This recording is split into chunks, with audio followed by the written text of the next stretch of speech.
Muito bem, estamos de volta aqui para a segunda parte da nossa aula de hoje.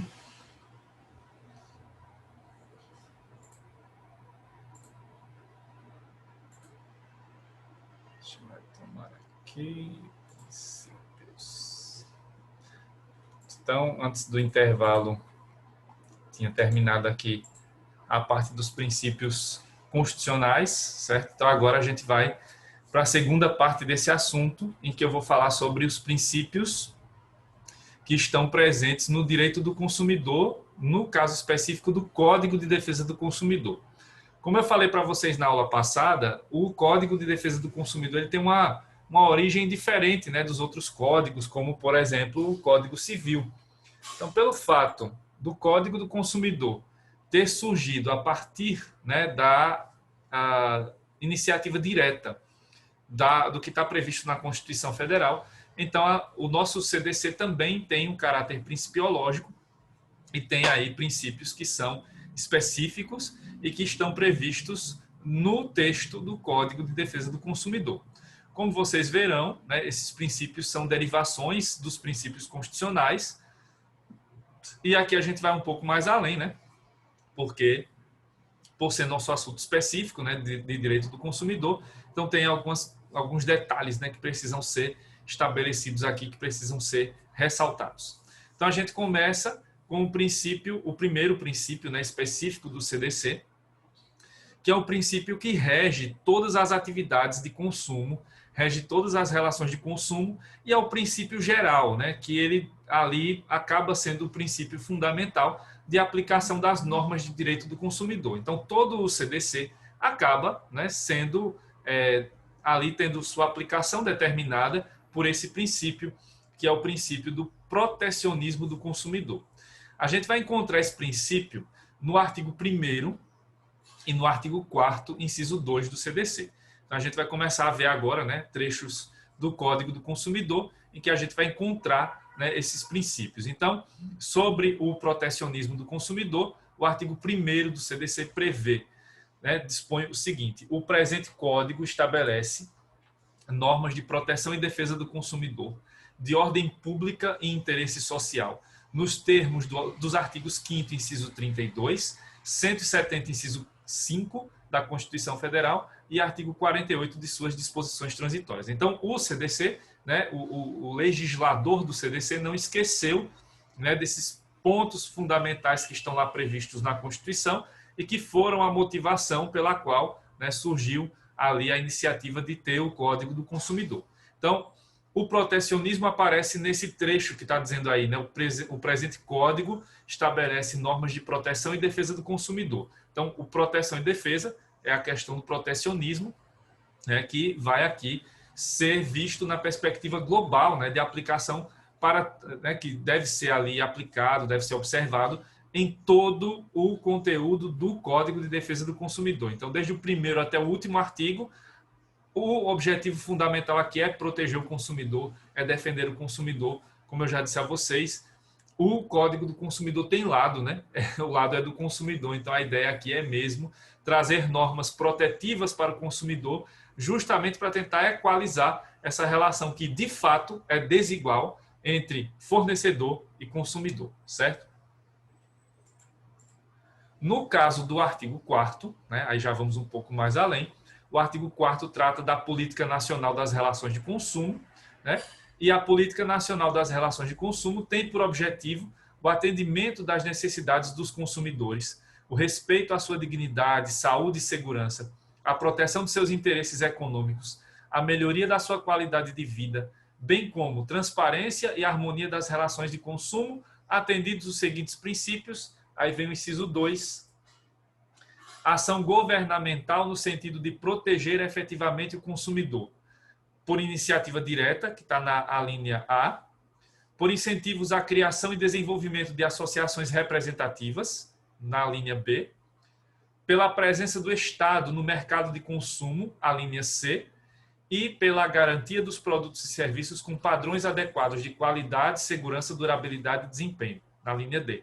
Então, essa ação governamental, né, que tem que partir essa iniciativa do governo, por iniciativa direta, ou incentivando a criação das associações representativas dos consumidores, seja, né, associações de caráter privado ou os PROCONs, né, como aconteceu aí a criação dos PROCONs estaduais, dos PROCONs municipais em algumas cidades, a presença do Estado no mercado de consumo, onde for necessário, né, e a garantia dos produtos e serviços com padrões adequados de qualidade, segurança, durabilidade e desempenho. Essa função hoje é mais desempenhada pelo Inmetro, né, de maneira geral, né, pelo Instituto Nacional de Metrologia, mas existem, né, outros órgãos governamentais, as agências reguladoras, por exemplo, que podem também estabelecer regras básicas, né, para a produção de determinados produtos ou para o fornecimento de determinados serviços. Então, isso parte também da iniciativa governamental. Então, tem que haver a participação do Estado aqui, né? É um chamado, né? O artigo 4º, inciso 2 do CDC é um chamamento ao governo, né? Ao Estado para agir, para aparecer aqui, né? Para ter uma atuação determinante, marcante nas atividades de consumo, né? Aí vocês agora começam a entender aquilo que eu falei algumas aulas atrás e na aula passada, que tem gente querendo abolir o direito do consumidor por aí, né? Os ultraliberais. É por isso aí, ó. Porque o Estado tem o dever de participar dessas relações econômicas para garantir e proteger o direito do consumidor. Aí os ultraliberais brasileiros, que não são ultraliberais, né, estão mais para fascistas mesmo, proto-fascistas, eles querem acabar com o direito do consumidor porque não querem ter a presença do Estado na economia. Mas eu já lembrei a vocês, e não custa nada lembrar de novo, os Estados Unidos, que são vistos como o paraíso do liberalismo, são o país que mais protege o consumidor, né? Como eu já mostrei a vocês aqui na evolução histórica e jurídica dos Estados Unidos, nesse ponto, né, do direito do consumidor. Então, é uma sandice, né, você querer tirar a participação do Estado, porque se você fizer isso, você vai trazer de volta para o Brasil aquele modelo de relação que era totalmente desvirtuado, né? Lá dos anos 70, dos anos 80, que eu já mostrei aqui a vocês e que a gente faz questão de lembrar, né, para que isso nunca mais se repita, né? E o Código do Consumidor vem justamente com esse objetivo de evitar que aquela situação lá caótica, né, dos anos 70 e 80 se repita hoje. Então não faz o menor sentido, né, defender isso que esses supostos ultraliberais estão defendendo. Nada a ver. Então, o princípio do protecionismo do consumidor, né, trata de normas de ordem pública e de interesse social destinadas a proteger o consumidor, além de ser um dos fundamentos da ordem econômica brasileira, tal como prevê o artigo 170, inciso 5º da Constituição. Então, lá na Constituição a gente já viu isso, que para que a livre iniciativa, né, seja efetivada no Brasil, é preciso que, entre outras coisas, obedeça-se à defesa do consumidor. E aí, o princípio do protecionismo do consumidor traz para o CDC essa ideia que ficou marcada lá na Constituição Federal, certo? Então, é a isso que a doutrina se refere em geral, como princípio do protecionismo do consumidor. Certo, gente? Até aqui alguma dúvida?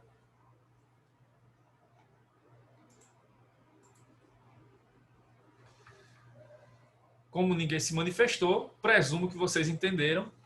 Espera aí, veio uma mensagem aqui. Tranquilo. Bom, então vamos seguir, né, com outros princípios. Agora a gente vai ver dois princípios na sequência que são fundamentais para o direito do consumidor: vulnerabilidade e hipossuficiência. Né, são dois princípios marcantes aqui para o direito do consumidor, né, e o direito do consumidor não seria o mesmo se não existissem esses dois princípios. Então, vamos começar pela vulnerabilidade do consumidor, que está prevista no artigo 4º, inciso 1º do CDC, que determina, né, a gente já leu o CAPT, né, que é o da Política Nacional das Relações de Consumo, e no inciso 1 está lá, reconhecimento da vulnerabilidade do consumidor no mercado de consumo. Então, um dos objetivos, né, um dos pontos fundamentais da Política Nacional de Relações de Consumo é esse: o reconhecimento da vulnerabilidade do consumidor no mercado de consumo. Mas o que seria vulnerabilidade? Vamos ver o que significa, né, segundo a doutrina, essa palavra, que é fundamental aqui para entendermos qual é a posição do consumidor nessa relação jurídica consumidor versus fornecedor. E aí eu trago de novo a doutrinadora Cláudia Lima Marx, que eu falei sobre ela na aula passada, né, disse que é uma das maiores, se não a maior doutrinadora de direito do consumidor aqui do Brasil, né, uma das maiores autoras, se não a maior. E aí a Cláudia Lima Marx define bem o que é a vulnerabilidade. Vulnerabilidade é o estado inerente de risco ou sinal de confrontação excessiva de interesses identificado no mercado que enfraquece o sujeito de direitos, desequilibrando a relação jurídica em virtude de não se possuir conhecimento técnico ou científico acerca do produto ou serviço contratado. Então, nessa definição da Cláudia Lima Marx, temos aí a vulnerabilidade como essa situação de risco ou de confrontação excessiva de interesses, né, identificado no mercado, que vai enfraquecer o sujeito de direitos. Então, esse sujeito de direitos aqui necessariamente é o consumidor. Então, é o consumidor que está em situação de risco, é o consumidor que está em situação de confronto de interesses de maneira excessiva, né? E nesses casos, a relação jurídica estará desequilibrada, seja porque o consumidor não tem o conhecimento técnico, e nem deveria ter, né? Não é obrigado, ninguém é obrigado a ter conhecimentos técnicos aprofundados sobre tudo que você, né? Tudo que gira em torno do mercado de consumo, nem conhecimentos científicos, né? Sobre produtos ou serviços contratados. Então, nessas situações jurídicas, o consumidor é sempre a parte mais fraca, né? Porque sempre estaremos nessa situação de vulnerabilidade. Ou estaremos sendo expostos a riscos, né? Ou estaremos sofrendo com essa confrontação de interesses entre nós, consumidores, e os fornecedores. Então, por essas razões, todos os consumidores são vistos sempre como vulneráveis, como a parte vulnerável da relação jurídica, certo? E esse sempre que eu coloquei aqui na minha frase agora, não foi por acaso, foi de propósito. É porque aqui está, né, como eu falei lá para vocês no segundo período, presunções de natureza absoluta são raríssimas no direito, né? E aqui vocês estão diante de uma presunção absoluta, caso raro. Então, a vulnerabilidade do consumidor é vista como presunção de natureza absoluta, iure et de iure, certo? Então, para que exista uma relação de consumo, é obrigatório, é necessário que o consumidor seja vulnerável. Então, a consequência lógica da existência de uma relação de consumo é o fato de que ali temos uma pessoa vulnerável. Ali temos pelo menos uma, né? Pelo menos uma pessoa vulnerável nessa relação jurídica, que é o consumidor. Então, para que exista a relação de consumo, necessariamente o consumidor será vulnerável. Necessariamente haverá uma parte vulnerável, que chamaremos de consumidor. Se não houver parte vulnerável, então não é relação de consumo, é outra coisa. Pode ser relação civil, pode ser relação empresarial, certo? Lucas, não se preocupe, que sempre essas definições estão lá nos slides que eu vou mandando para vocês. Amanhã eu acho que já vai estar também no sistema de vocês a definição, tá? Não precisa se preocupar com anotar. Se quiser anotar depois, vai lá na aula do YouTube, né, que fica lá gravada também, se quiser depois assistir com mais calma, vai, volta, bota em slow motion, né? Minha voz não vai ficar mais feia do que já, mas enfim. Enfim, veja lá o que é que dá para fazer, e aí dá para você anotar também com mais calma, né? Então, assiste depois lá a aula no YouTube com mais calma, quando tiver uma folguinha, que aí dá para pegar também os conceitos. Se quiser anotar. Se não quiser anotar, né, se preferir só assistir mesmo, aí tem a opção de acompanhar aqui e depois ver o slide, né? Que eu disponibilizo para vocês. Também pode colocar acelerado. A voz vai sair também mais feia, mas tá bom. Se der para entender, é o que importa, né? O que importa é a emissão, né? É a emissão da mensagem. Tá dando para entender, beleza. Né? Aí usa lá os recursos que der para usar dentro do YouTube, tá tudo certo. Então, aqui só para deixar claro, para fixar, né, definitivamente, vulnerabilidade é uma presunção absoluta, iure et de iure, portanto, toda a relação de consumo já vai ter ali a figura do vulnerável, da parte vulnerável, que é o consumidor. Então, para que tenhamos uma relação de consumo, necessariamente o consumidor é a parte vulnerável dessa relação. Se não houver vulnerabilidade, aí não é relação de consumo, aí pode ser outra relação, civil, pode ser empresarial, pode ser administrativa e assim por diante. mas não será enquadrada como relação de consumo. Para que seja relação de consumo, é preciso que obrigatoriamente exista a vulnerabilidade. E aí ela já é presumida. Tem consumidor, então você já sabe, ele é vulnerável, certo?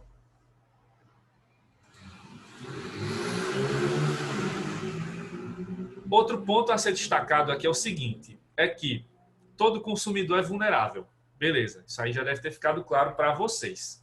Mas existem alguns casos em que houve uma preocupação maior do legislador em estabelecer, né, situações em que haverá, ou deve ser observada, né, uma situação de vulnerabilidade ainda maior de determinados grupos de pessoas. A essas pessoas, a esses grupos de pessoas, a essas categorias de pessoas, a doutrina chama de consumidores hipervulneráveis. Aí, nesses casos, o que é que vai acontecer aqui? A vulnerabilidade é a mesma. Só que, além de você utilizar o CDC, né, no artigo 4º, inciso 1º, você tem que usar também aquilo que for necessário e que esteja previsto nas leis específicas, certo? E aí tem essas leis que vão tratar, né, de maneira mais detalhada sobre como essa vulnerabilidade vai aparecer nas relações de consumo. E aí, quando falamos disso, estou me referindo, né, quando a doutrina está falando disso, estou me referindo a 4 leis em específico, que são em relação ao grupo crianças e adolescentes. Aí nós temos o ECA, que é o Estatuto da Criança e do Adolescente, que é a Lei 8.069 de 90, né, que ela foi promulgada quase na mesma época que o CDC. Então, quando falamos de crianças e adolescentes, é preciso observar, além do Código do Consumidor, regras específicas para as crianças e para os adolescentes que estão lá no ECA. Né? Isso vai refletir muito quando se fala, por exemplo, de publicidade infantil, produtos e serviços voltados às crianças. Aí tem que se usar Código do Consumidor e ECA. Quando falamos dos jovens, aí estamos falando do Estatuto da Juventude, né, que foi aprovado ali durante o primeiro mandato da Dilma Rousseff, né? É a Lei 12.852 de 2013. Jovem para o fim da lei é até 29 anos. Então, a grande maioria de vocês está enquadrada no Estatuto da Juventude, né? Então, para aplicação de normas voltadas especificamente para o consumidor jovem, especialmente, agora não, né, na pandemia, mas antes da pandemia, até a pandemia, né, chegar, isso se aplicava muito à questão de shows, espetáculos, quando tem aquela questão da meia entrada, né, ou de locais, né, específicos lá, né, destinados aos jovens, enfim, então, camarote e tudo mais. Então, isso aparecia muito, né, nessa aplicação conjunta CDC e Estatuto da Juventude, né, passagens e tudo mais, né, passagens aéreas, de ônibus, etc. Então, é preciso, nesse caso, aplicar CDC e Estatuto da Juventude. No caso do terceiro grupo, né, idosos, aí temos o Estatuto do Idoso, né, que é a Lei 10.741 de 2003 e a Lei 13.466 de 2017, que estabeleceu a prioridade para a prioridade, né, porque idoso é acima de 60 anos. E aí a lei de 2017 estabeleceu maior prioridade entre os idosos para aqueles que tenham mais de 80 anos. Então, tem a prioridade da prioridade. Então, se tem lá idosos com 80, por exemplo, 85 anos, 83, 73. Aí, quem vai ser atendido primeiro, né? Quem vai ter prioridade é aqueles que têm mais de 80 anos. Os que têm menos de 80 anos vão ter que esperar um pouquinho mais. Então, o Estatuto do Idoso traz essas questões aí, né? Então, quando tem idoso, aplica o CDC e o Estatuto do Idoso e essa lei de 2017 que dá maior prioridade para os maiores de 80 anos. E o quarto grupo é o das pessoas com deficiência, né, que trouxe aí essa lei brasileira de inclusão, que é a Lei 13.146 de 2015, né? E aí, então, quando se trata de pessoas com deficiência, deve-se aplicar o CDC junto com a Lei Brasileira de Inclusão, que vem a trazer normas específicas, né, para determinados casos aí de relações de consumo. Então, esses são os consumidores hipervulneráveis. Nesse caso, então, temos que aplicar em conjunto o CDC e essas normas específicas. Diálogo das fontes, né, aí aplicados especificamente a essas quatro categorias, 5, né? Crianças e adolescentes juntas, né? Mais 4 grandes grupos aí de pessoas, certo? Então, nesse caso, a observância da vulnerabilidade é ainda mais incrementada, né? Por conta da aplicação de 2 leis em conjunto para garantir esses direitos para essas pessoas, certo?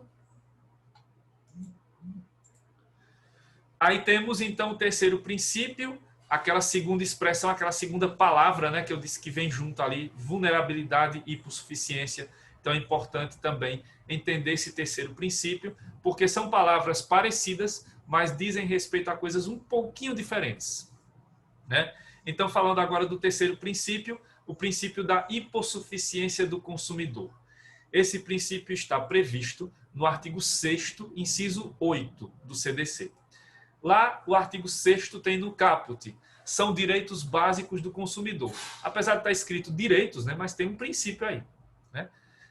No inciso 8º está lá, a facilitação da defesa de seus direitos, inclusive com a inversão do ônus da prova a seu favor, no processo civil, quando, a critério do juiz, for verossímil a alegação, ou quando for ele hipossuficiente, segundo as regras ordinárias de experiências. Então, aí, a hipossuficiência aparece expressamente, né, no finalzinho do inciso 8, quando diz aí, ou quando for ele hipossuficiente. Aí vamos entender como é que funciona a hipossuficiência. Porque ela parece, mas não é igual à vulnerabilidade, né? No caso da hipossuficiência, na verdade, tudo isso torna a responsabilidade objetiva, né? A hipossuficiência é só mais um artifício, né, para garantir a responsabilidade objetiva, mas todo o sistema do direito do consumidor tem como regra a responsabilidade objetiva. Então, a hipossuficiência, ela é um conceito fático fundado na disparidade ou discrepância observada em caso concreto. Desta forma, nem todo consumidor será hipossuficiente, apesar de que todo consumidor será vulnerável. Então, aqui está a distinção entre vulnerabilidade e hipossuficiência. Eu acabei de dizer, a vulnerabilidade é uma presunção absoluta. Então, a partir do momento em que a pessoa é consumidora, ela é também vulnerável. Mas isso não acontece com a hipossuficiência, porque a hipossuficiência ela é observada caso a caso. Então, existem situações em que você poderá ser vulnerável e hipossuficiente. E existem situações em que você é vulnerável e não é hipossuficiente. É possível? É, porque a hipossuficiência ela é observada caso a caso. Pode se manifestar em algumas situações e pode ser que não se manifeste em outras. Por essa razão, a hipossuficiência é vista como presunção de natureza relativa, ou iuris tantum, que é aí a forma mais comum, né, de observarmos as presunções. Então, a hipossuficiência é uma presunção relativa. A gente presume que existe hipossuficiência, mas essa presunção pode ser derrubada, né? Ela pode ser superada, caso se comprove que não existe aquela situação, né? Isso não acontece com a vulnerabilidade, porque já está intrínseca a relação de consumo. É consumidor, consequentemente é vulnerável. Aqui não. Aqui pode ser que o consumidor seja hipossuficiente e pode ser que ele não seja. Vai depender de cada situação, certo? Bom, aí a doutrina, para facilitar, né, ela aponta a existência de 4 espécies de hipossuficiência. Então, a gente consegue identificar o consumidor hipossuficiente por meio desses pontos, né, dessas 4 espécies. Então, a hipossuficiência, ela geralmente se manifesta pelo menos por uma dessas formas. Pelo menos, tá?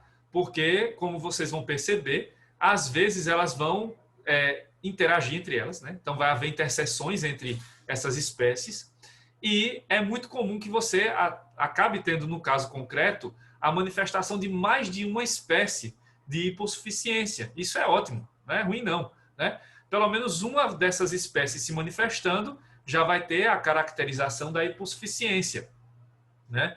Agora, quanto mais situações aparecerem aqui, melhor, né? Para confirmar mais ainda que aquela situação se configura como uma situação de hipossuficiência. Então, vamos ver quais são as espécies. Começando, né, a primeira é a hipossuficiência fática. Essa é relacionada à situação econômica do consumidor em face do fornecedor. Nesse ponto aqui, a hipossuficiência fática, ela diz respeito à condição econômica do consumidor. Então, aqui geralmente se associa a hipossuficiência à questão do consumidor ser mais pobre. Então, quanto mais pobre for o consumidor, maiores serão as chances dele ser enquadrado como hipossuficiente do ponto de vista fático, certo? Por conta da diferença econômica entre consumidor e fornecedor, né? Então, pode haver hipossuficiência fática toda hora? Sempre? Não, porque existem até situações em que o consumidor pode ser mais rico do que o fornecedor, né? Imagina só, né? Uma pessoa milionária que acaba fazendo uma parada numa loja de conveniência, né? Na beira de uma estrada, uma pequena loja de conveniência, né? Provavelmente só o carro dessa criatura é mais caro do que a loja inteira daquele cidadão, do fornecedor. Aí, nesse caso, não vai ter hipossuficiência fática, né? Porque o consumidor tem melhores condições econômicas que o fornecedor. Então, não é toda hora que isso vai aparecer. É mais quando há realmente essa discrepância econômica. O fornecedor é uma empresa extremamente rica, né? Tem muitos recursos financeiros, econômicos, enquanto a pessoa consumidora é pobre, né? Então, tem carência de recursos financeiros, econômicos. Aí se manifestaria a hipossuficiência fática nessas situações, né? Mas, como eu deixei claro aqui nesses exemplos hipotéticos, não seria em toda situação que encontraríamos a hipossuficiência fática. No segundo caso, né, na segunda espécie, nós vamos ter a hipossuficiência técnica.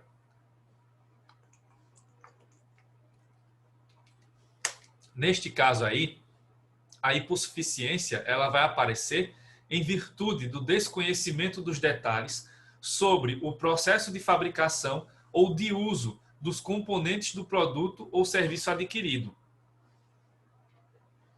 Essa aí quase todos nós somos, né? A não ser que você seja um profissional de tecnologia da informação ou você trabalhe, né, numa empresa dessas que faz a montagem, né, e manutenção de produtos eletrônicos. Então, hoje, né, na maioria dos casos, a gente tem nossos computadores, celulares, etc.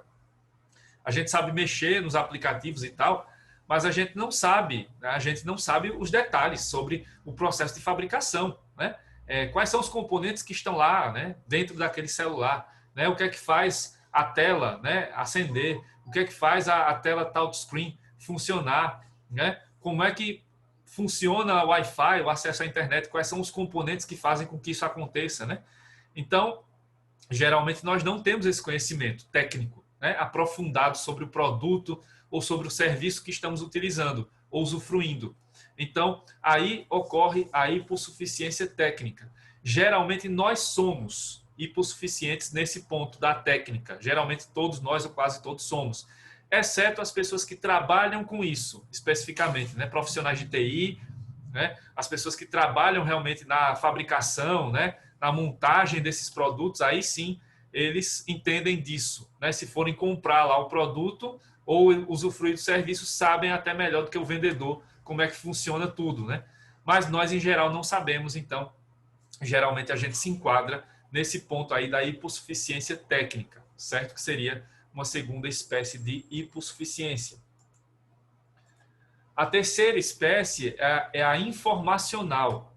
Essa, né, ocorre em virtude do não conhecimento ou do conhecimento insuficiente sobre as informações relacionadas à aquisição e uso do produto ou do serviço. Aqui também, dependendo da situação, podemos entrar nessa configuração de sermos hipossuficientes do ponto de vista informacional. Isso diz respeito às informações que são disponibilizadas pelo fornecedor para que a gente possa entender como é que funciona aquele produto ou aquele serviço, quais são as precauções, né? O que precisamos ter atenção ao usar aquele produto ou serviço, né? Então, suas características básicas, etc., né? Forma de uso, etc., etc. Então, aí entramos nessa hipossuficiência informacional. Se o fornecedor fornece, né, transmite para o consumidor informações claras, objetivas, né, com conteúdo fácil de ser entendido, então temos ali uma ampla gama de informações sendo divulgada. mas o que a gente percebe é que muitas vezes essas informações vêm incompletas, né? Elas vêm trucadas, né? Porque trazem termos técnicos que nós não compreendemos, palavras em outro idioma que poderiam ser facilmente traduzidas, etc, etc, né? Naquela linguagem de coaching, né? Que, né, não é tão fácil de ser entendida, né? Só para dar um exemplo. Então, aqui teríamos esses problemas, ou até os casos mais graves de informação insuficiente, que seriam esses casos, ou inexistente, não tem informação nenhuma. Então, aí nós temos essa configuração da hipossuficiência informacional. A gente não tem acesso às informações completas sobre como aquele produto ou serviço funciona. Então, a gente entra também nessa categoria. Em geral, podemos sim entrar nessa categoria informacional.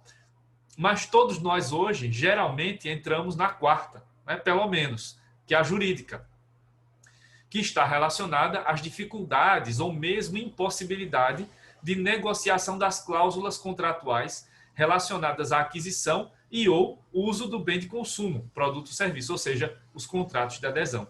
A gente sabe que hoje praticamente todos os contratos que assinamos são contratos de adesão, né? Dos contratos de consumo hoje, massificados, né? Mais de 90% dos contratos são de adesão. Então aí, quando temos a situação do contrato de adesão, a gente já está numa situação de hipossuficiência jurídica, porque nós não temos como discutir todas as cláusulas desse contrato. A gente ou assina tudo ou não assina nada, né? Então, ou a gente assina tudo aquilo e concorda, né? Mesmo que tacitamente, implicitamente, ou não assinamos e aí não, nada é feito, né? Então, não tem a opção aqui, não tem a oportunidade de discutir cláusulas e você apontar, olha, a cláusula 29 desse contrato não está legal, eu quero que mude. A cláusula 50 não está legal, eu quero que mude. Não, não dá para fazer isso. Ou você assina tudo do jeito que está lá, ou não assina, né? Então, aí a gente acaba entrando nessa configuração pelos contratos massificados que temos hoje. Todos nós acabamos entrando, vez ou outra, nessa categorização de hipossuficientes do ponto de vista jurídico, certo? E aí, só concluindo essa parte, para que ocorra a hipossuficiência, basta que se configure uma das espécies acima descritas da relação de consumo. Então, basta que exista uma. Mas quer dizer que tem que ter só uma? Não.